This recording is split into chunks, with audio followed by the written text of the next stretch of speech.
Les deux frères furent tous deux réincarnés en même temps. Le frère cadet épousa d'abord la fille pauvre de la campagne, laissant la fille riche à son frère aîné. Car dans leur vie précédente, après que le cadet eut intégré la riche famille issue, non seulement il subit l'humiliation de son beau-père, mais il ne reçut jamais le moindre respect de la part de la fille riche. Il fut rendu fou par elle et par son ami d'enfance. Finalement, après la faillite de la famille issue, il finit à la rue. Pendant ce temps, la fille de la campagne qu'il méprisait autrefois épousa son frère, et devint une chef d'entreprise figurant parmi les 100 premières du monde. Son frère aîné entra ainsi aisément dans une vie de richesse. Un jour, lors d'une conférence de presse, le frère cadet vendait du poison pour rats. Il sortit un couteau et se précipita vers son frère au milieu de la foule. Après une violente lutte, les deux frères trouvèrent la mort. Lorsque le frère aîné rouvrit les yeux, il se rendit compte qu'il était revenu 3 ans plus tôt, au jour où leurs parents l'avaient forcé à céder la fille riche à son frère cadet. Se souvenant de la fin tragique de leur vie passée, il rejeta fermement la demande de ses parents. À ce moment-là, son frère cadet arriva en courant et annonça qu'il allait épouser la fille de la campagne. En entendant cela, le frère aîné soupçonna que son cadet s'était lui aussi réincarné, car, dans leur vie précédente, le cadet méprisait cette fille. Le cadet pensait que la fille de la campagne deviendrait une chef d'entreprise à l'avenir, mais il ignorait que c'était en réalité son frère aîné qui l'avait secrètement soutenu. Le cadet,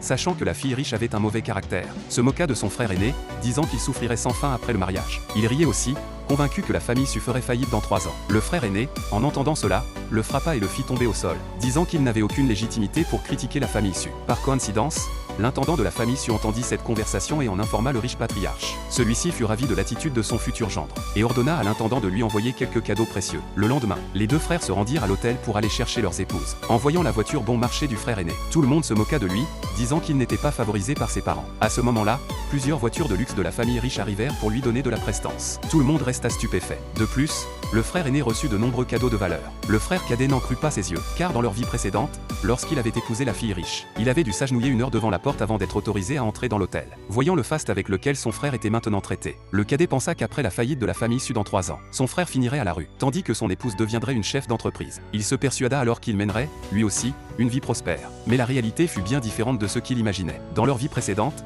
lorsque le frère cadet avait intégré la famille issue, il s'était plaint que l'enveloppe rouge offerte par le patriarche était trop petite. Et non seulement il reçut une gifle, mais il fut aussi forcé de s'agenouiller toute la journée. La nuit de noces, il fut insulté par la fille riche, qui voulut même l'envoyer dormir dans la chambre d'amis. Il découvrit que la fille riche aimait son ami d'enfance, et, furieux, voulut réagir. Mais il fut giflé par le patriarche et chassé de la pièce. Le lendemain, il vit la fille riche et son ami d'enfance se comporter intimement. Lorsqu'il osa les critiquer, il fut humilié. Comme il n'était que le gendre de la famille issue et sans statut, il n'avait aucun droit de se défendre. En revanche, dans cette vie, lorsque le frère aîné entra dans la famille issue, il n'apporta qu'une dot de 200 000 $, mais il savait préserver la réputation de la famille issue en public. Le patriarche en fut très satisfait, et lui offrit une bague en jade, héritage de famille, en guise de cadeau de bienvenue. La nuit de noces, la fille riche lui demanda d'aller dormir dans la chambre d'amis. Immédiatement, il usa de l'autorité de son beau-père pour la contraindre. Lorsque le patriarche apprit que sa fille voulait dormir séparément, il la réprimanda, disant qu'elle humilierait son mari, et s'opposa fermement à ce qu'ils dorment dans des chambres différentes. Ainsi, le frère aîné passa la nuit avec la fille riche. Le lendemain, le frère aîné se rendit seul à l'anniversaire de son beau-père. Le frère cadet, voyant qu'il n'avait pas amené sa nouvelle épouse, pensa que son aîné était négligé par la famille issue. Il paria que la fille riche ne se présenterait pas. Mais, à sa grande surprise, la seconde suivante, la fille riche entra, tenant un cadeau.